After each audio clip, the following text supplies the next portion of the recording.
P Sainath ज्येष्ठ पत्रकार, त्यांचं एक पुस्तक आहे दुष्काळावरचं. त्याचं मराठी शीर्षक आहे दुष्काळ आवडे सर्वांना. हे जे दुष्काळ आवडे सर्वांना, त्याच्यावरूनच आम्हाला हे शीर्षक सुचलं, संसद गोंधळ आवडे सर्वांना. हे आम्ही असं का म्हणतोय ते लक्षात घ्या. वरवर पाहता असं दिसलं की विरोधी पक्षाच्या खासदारांनी धिंगाणा घातला, त्याच्यामुळे त्याच्यातले काँग्रेसचे 4 खासदारांना लोकसभेनं निलंबित केलं. ही वरवर पाहताना आपल्याला दिसणारी घटना आहे. आणि मग तुम्हाला असं लक्षात येईल की त्या पत्रकारांच्या समोर, त्या टीव्हीच्या कॅमेऱ्याच्या समोर येऊन ते विरोधी पक्षांचे खासदार हा आवाज दडपण्याचा कसा प्रकार आहे, निदर्शनं पण कशी करू दिली जात नाही, संसदेमध्ये आमचं बोलणं ऐकून घेतलं जात नाही, असं तुम्ही वारंवार ऐकता. आता हे विरोधी पक्ष असा मी शब्द वापरतोय, म्हणजे आज काँग्रेस आणि बाकीचे विरोधी पक्ष आहेत, काल भाजप विरोधी पक्षामध्ये होता. सगळे खासदार प्रत्यक्ष संसदेमध्ये, विधानसभेमध्ये धिंगाणा घालतात आणि धिंगाणा घातल्याच्या नंतर जेव्हा त्यांच्यावरती काही कारवाई होती तेव्हा ते पत्रकारांच्या समोर अर्वाच्य पद्धतीने जी भाषा वापरतात, म्हणजे म्हणताना त्यांची भाषा लोकशाहीची असते आणि म्हणून मी विरोधी पक्षाचे नेते असं म्हटलेले ते सगळ्यांना लागू पडतं. आता तुम्हाला आश्चर्य ह्याचं वाटेल की ही एक सोय सत्ताधाऱ्यांची सुद्धा आहे. आज संसदेमध्ये ज्या पद्धतीने काँग्रेसच्या 4 खासदारांचं निलंबन केलं गेलेलं आहे, त्याच्यावरून कोणाला असं वाटू शकतं की या खासदारांवरती अन्याय झाला. पण देशामध्ये असं काही घडत नाही.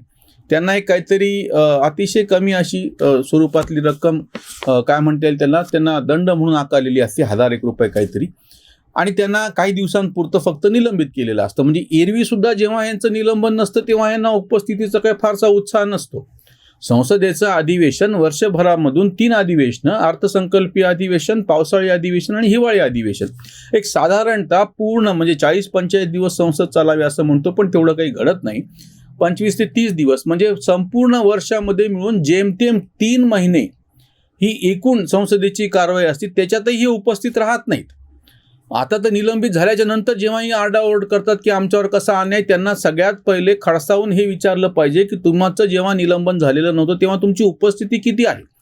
ते आता ट्रॅक रेकॉर्ड आजकाल उपलब्ध आहे सगळ्यांचं, वेगवेगळे पत्रकार आणि चॅनल्सवरती तुम्हाला डाटा पण मिळेल की प्रत्यक्ष तुमची उपस्थिती किती आहे. दुर्दैवाने सत्ताधाऱ्यामध्ये सुद्धा ही गोष्ट आहे, पण बऱ्याचदा सत्ताधाऱ्यांना काही बिलं त्यांच्या सोयीची पास करून घ्यायची असतात म्हणून ते उपस्थिती तरी राखतात. किमान विरोधी पक्ष बेजबाबदार कसा आहे माहिती आहे का, की त्यांना त्याचं गांभीर्यच उरलेलं नाहीये. मी परत विरोधी पक्ष असा शब्द वापरतो आहे जो सगळ्यांना लागू पडतो. विरोधी पक्षानं जेव्हा असा काही गोंधळ केल्याच्या नंतर, त्यांना निलंबित झाल्याच्या नंतर बाहेर आरडाओरडी करणं सोपं असतं, पण जेव्हा तुम्ही प्रत्यक्ष संसदेमध्ये असता तेव्हा तुम्ही एकतर पहिली गोष्ट किती वेळा उपस्थित राहिला, 1. नंबर 2, तुम्ही प्रत्यक्ष मुद्दे काय उपस्थित केले. नंबर 3, तुमचा अभ्यास करून तुम्ही काही वेगळी गोष्ट मांडू शकलात किंवा वेगळे प्रश्न विचारू शकलेले आहात का. दुर्दैवाने आपल्याला दिसतं असे की एकूण जो स्तर आहे म्हणजे संसदेमधले चर्चेचा तो घटलेला आहे. आणि ह्याच्यातली अजून वाईट बाब म्हणजे अशी आहे की ज्याला आपण जबाबदार असा विरोधी पक्ष म्हणतो, तो विरोधी पक्ष आपली प्रत्यक्ष चर्चेची जबाबदारीच निभावताना दिसत नाही. खरं तर सगळ्या सर्वसामान्य मतदारांची पण ही जबाबदारी आहे की आपल्या आपल्या प्रदेशातून आपण निवडून दिलेल्या लोकप्रतिनिधीला खडसावून हा जाब विचारला पाहिजे की तुला आम्ही त्या संसदेमध्ये बसण्यासाठी निवडून दिलेलं आहे. गोंधळ करून, तुझ्यावरती कारवाई करून तुला बाहेर हाकलून द्यावं म्हणून तुला निवडलेलं नाही. कुठल्याच खासदाराला टेबलवर चढणे, माईक तोडणे, धक्काबुक्की करणे, नियमावलीचं पुस्तिका फाडून फेकून देणे यासाठी निवडलेलं नाही. राज्यसभेसारख्या वरिष्ठ सभागृहामधले हे हाल आहेत. म्हणजे स्वतःला तथाकथित पुरोगामी डावे विद्वान म्हणून घेणारे सुद्धा जेव्हा आक्रस्ताळपणे प्रत्यक्ष संसदेमध्ये, राज्यसभेसारख्या वरिष्ठ सभागृहामध्ये असं असभ्य वर्तन करतात तेव्हा कळत नाही की काय प्रतिक्रिया व्यक्त करावी. म्हणजे विरोधी पक्षांना जी एक संधी, तुम्हाला ठीक आहे बहुमत भेटलेलं नाहीये, तुम्ही सत्तेवर नाही आहात, ट्रेजरी बेंचेस वरती तुम्ही नाही आहात, अपोजिट बेंचेसवरती तुम्ही बसलेले आहात, तुमची उलट ही जबाबदारी आहे की तुम्ही त्या सत्ताधाऱ्यांवरती अंकुश ठेवला पाहिजे. तुम्ही जर अशा पद्धतीनं आरडाओरडा करून स्वतःवर निलंबन ओढून घेणार असाल तर ती सत्ताधाऱ्यांची पण सोय आहे. पहिले एक लक्षात घ्या की ह्यांची सोय कशी आहे की ह्यांना प्रत्यक्ष अभ्यास करून काही मांडणी करायची नाहीये. संसदेमध्ये नियमितपणे उपस्थित राहणे, सगळ्या विषयांचा अभ्यास करणे, नेमके टोकदार प्रश्न विचारणे, अभ्यास करून काही एक वेगळे मुद्दे उपस्थित करणे हे त्रासदायक गोष्ट आहे, बुद्धीचं काम आहे. ह्याच्यासाठी किमान अभ्यास करावा लागतो. वर्षभराचे 9 महिने तुम्हाला जे काय राजकारण करायचे, तुमच्या मतदारसंघामध्ये लोकानुरंजन करायचे, काय करायचे तुमचा पक्ष आणि तुम्ही, पण 3 महिने जेव्हा तुम्ही प्रत्यक्ष संसदेमध्ये असता, संसद चालू असते, त्या काळामध्ये तुम्ही अभ्यास करणे त्या त्या विषयाचा, देशाशी संबंधित महत्त्वाचे मुद्दे त्या त्या विषयाच्या बाबतीमधले उपस्थित करणे, टोकदार प्रश्न विचारणे, हे सगळं अपेक्षित आहे. हे करण्यासाठी हे टाळायचं म्हणून उलटं, म्हणजे माझा असा आरोप आहे पहिला विरोधकांवरती की हे टाळायचं म्हणून तुम्ही गोंधळ करता.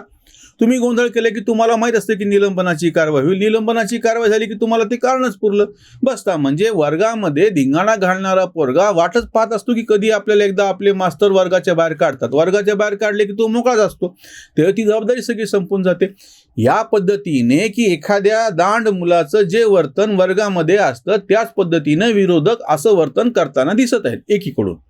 आता दुसरीकडून सत्ताधाऱ्यांच्याकडून तुम्ही बघा की सत्ताधाऱ्यांना कितीतरी प्रत्यक्ष त्या चर्चा होणे, त्याच्यावरती मतदान होणे हे विषय गैरसोयीचे असतात. त्यांना काही विषय रेटून न्यायचे असतात. अशा वेळी त्यांना विरोधकांनी गोंधळ घातलेलाच परवडतो, कारण की विरोधक गोंधळ घालणार, त्या गोंधळामध्ये काही जण निलंबित होणार, त्यांची संख्या आपोआप कमी होणार. मग यांच्या सोयीस्कर ज्या गोष्टी मांडायच्या की ज्या प्रत्यक्ष चर्चेमध्ये गैरसोयीच्या आहेत, मतदानाच्या मध्ये गैरसोयीच्या ठरू शकतात, अशा वेळी विरोधकांना गोंधळ घातल्याच्या निमित्तानं हाकलून दिलं की सभागृह यांच्या ताब्यामध्ये आपोआपच येऊन जातं आणि अशा वेळी त्या गोंधळामध्ये काही विषय रेटून नेता येतात. म्हणजे तुम्ही बघा, हा विषय कोणी मांडत नाहीये, पत्रकार पण समोर मांडत नाहीये, संसदेमधला गोंधळ ही सगळ्यांची सोय आहे. म्हणून ते मी शीर्षक दिलेलं होतं की दुष्काळ आवडे सर्वांना, त्या पद्धतीनं गोंधळ, संसद गोंधळ आवडे सर्वांना, अशी परिस्थिती होऊन बसलेली आहे. पत्रकारांचे तुम्ही बघा, प्रमोद महाजनांनी एक फार चांगला मुद्दा उपस्थित केलेला होता की विरोधक तेव्हा विरोधात असतानाच का गोंधळ घालतात की तुमचं लक्ष एरवी वेधल्या जात नाही आणि त्याला त्याच्या ज्या काही मतदारसंघामध्ये त्याचं अस्तित्व दाखवायचे त्याला ती संधी भेटत नाही. पण गोंधळ घातला म्हणले की बरोबर पत्रकार त्याच विषयाला धरून बसतात, लगेच त्याची बातमी येते, लगेच त्याच्या समोर बाईट घेतला जातो. म्हणजे तो जर खासदार अभ्यासपूर्ण 1 घंटा काही बोलत असेल तर त्याची बातमी होत नाही. गांभीर्यानं अभ्यासपूर्ण काही चर्चा झाली असेल तर त्याची बातमी होत नाही. ब्रेकिंग न्यूजच्या जमान्यामध्ये काहीतरी विचित्र दाखवायची ही जी एक विकृती सुरू झालेली, त्याच्यामध्ये धिंगाण्यालाच प्राधान्य दिलं जातं. म्हणून मग विरोधक तसं हत्यार हाताळतात आणि सत्ताधाऱ्यांना हे सोयीस्कर असतं की त्यांना ते सगळं टाळायचं आहे. जर चर्चा झाली एखाद्या मुद्द्यावरची तर त्याच्यातून त्यांना अपेक्षित असलेले पैलू समोर न येतात दुसऱ्या गोष्टी समोर येतील की ज्या त्यांच्या गैरसोयीच्या आहेत. मग अशा वेळी हे जर टाळायचं असेल आणि आपसुकपणे एखादी गोष्ट रेटून न्यायची असेल तर विरोधकांनी गोंधळ घातलेला सत्ताधाऱ्यांनाच परवडतो, सत्ताधाऱ्यांना ते आवडतं. म्हणून ते दोघांची परस्पर अशी ती सोय आहे. आणि तिसरी पत्रकारांची सोय आहे की गोंधळ घातला की तुम्ही ते नावं समोर येणार की त्यांचे चेहरे दाखवले जाणार, या खासदारांनी गोंधळ घातला आणि त्याप्रमाणे अपेक्षित त्यांना प्रसिद्धी भेटणार. आता ह्याच्यामधून एक मुद्दा सुटून चाललेला आहे. यापूर्वी जेव्हा लोकसभा आणि राज्यसभेचं सरळ प्रक्षेपण केल्या जात नव्हतं तेव्हा ही गोष्ट समजू शकत होतं. आता ह्यांच्या दुर्दैवाने गोंधळ घालणाऱ्यांच्या, ज्यांना गोंधळाला प्रत्यक्षरित्या पाठिंबा देतात त्या सगळ्यांच्या दुर्दैवाने प्रत्येक गोष्टीचं सरळ प्रक्षेपण आता केल्या जात आहे. अशा वेळी तुमचा लोकप्रतिनिधी काय करतो आहे हे त्या मतदारांनाही कळतं, 135 कोटी देशवासियांना कळतं आहे. खरं तर अशा वेळी आता सर्वसामान्य मतदारांची ही जबाबदारी आहे की आपल्या लोकप्रतिनिधीचं प्रत्यक्ष वर्तन पाहून त्याला जाब विचारणे की तू शांत का बसला होता, तू बोलला का नाही, तू गोंधळ का केला, तू गोंधळ केला म्हणून तुला निलंबित केलं हे आम्हाला दिसतंय, तुझ्यावर अन्याय केला की नाही केला नंतरचा मुद्दा आहे. सत्ताधाऱ्यांना पण तुम्ही असं खडसावून विचारू शकता की तुम्ही यांना बाहेर हकलल्याच्या नंतर असे विधेयकं मंजूर करून घेतलेले आहेत ज्याच्यामधली चर्चा तुम्ही टाळलेली आहे. या सगळ्या गोष्टी स्वच्छपणे, पारदर्शकपणे आता जे काही प्रक्षेपणाचं सुरू झालेलं आहे त्याच्यामुळे समोर येतं आहे.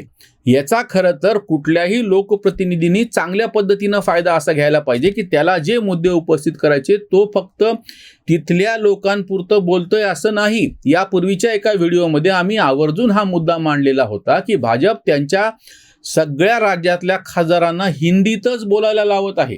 त्याचं कारण असं आहे की ऐकणारी जनता त्याच्या राज्यापुरती नसून 135 कोटीचा देश आहे आणि सर्वसामान्यपणे बहुसंख्याचा तुम्ही विचार केला तर त्यांना हिंदी कळू शकते, दुसरी भाषा नाही सगळ्यांना कळू शकणारी आपल्याकडे अशी. तुम्ही किती दक्षिणेतल्या लोकांना जो काही हिंदीचा द्वेष करायचा आहे ते राज्यकर्त्यांनी त्यांच्या पातळीवरती करावा. तिथल्याही सर्वसामान्य जनतेला, तिथल्याही व्यावसायिकांना, तिथल्याही लोकांना जर दुसऱ्या भागातले प्रतिनिधी, लोकप्रतिनिधी आणि ते काय समजून घ्यायचं असेल तर हिंदीचाच सहारा आहे. मग कुठल्याही लोकप्रतिनिधींनी संसदेच्या सभागृहात, दोन्ही सभागृहांमध्ये जे काही मांडायचं आहे ते तुम्ही फक्त तिथल्या पुरतं न मांडता संपूर्ण देशाला संबोधित करता, हे जर ओळखलं तर कदाचित तुम्हाला त्याचा फायदा करता येईल. न की तुमच्या गोंधळानं काहीच होणार नाही. आपण भारतीय स्वातंत्र्याचा अमृत महोत्सव साजरा करतो आहोत. नवीन सेंट्रल विस्टा जी आता इमारत आहे, प्रचंड मोठी सुंदर अशी इमारत नवीन संसद भवनाची तयार होते आहे. अशा वेळी ही जी गोंधळाची संस्कृती आहे, सगळ्यांनी मिळून, मी परत आरोप हा सगळ्यांवरती करतो आहे, जी तयार केली होती त्यांनी ती पूर्णपणे ही विकृती बंद केली पाहिजे. आणि आपण सर्वसामान्य मतदार म्हणून, सर्वसामान्य नागरिक म्हणून आपली पण ही जबाबदारी आहे की आपण आपल्या लोकप्रतिनिधीला याच्या बाबतीमध्ये खडसावून जाब विचारला पाहिजे. इथेच थांबूयात. धन्यवाद.